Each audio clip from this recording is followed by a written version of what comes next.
আজ আমি আপনাদেরকে যে গল্পটা শোনাবো, গল্পটির নাম হলো জুতা জোড়া।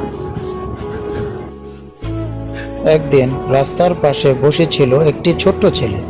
তার পায়ে জুতা নেই, মুখটা মলিন, চোখে পানি।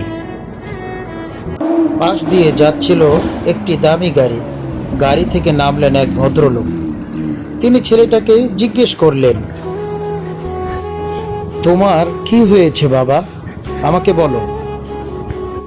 ছেলেটি বলল, আমার জুতা নেই, ক্লাসে সবাই হাসে, বলছে আমি গরিব। লোকটি কিছু না বলে পাশের দোকানে গেল, এক জোড়া নতুন জুতা আর মোজা কিনে এনে বলল, এই নাও, আজ থেকে কেউ তোমাকে গরিব বলবে না। ছেলেটা অবাক হয়ে চুপ করেছিল। হঠাৎ সে লোকটির হাত চেপে ধরল আর বলল, আপনি কি আল্লাহ?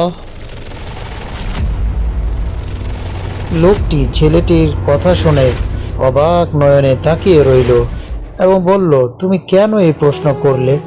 ছেলেটি বলল, আমি গতকাল আল্লাহর কাছে জুতা চেয়েছিলাম, তাই।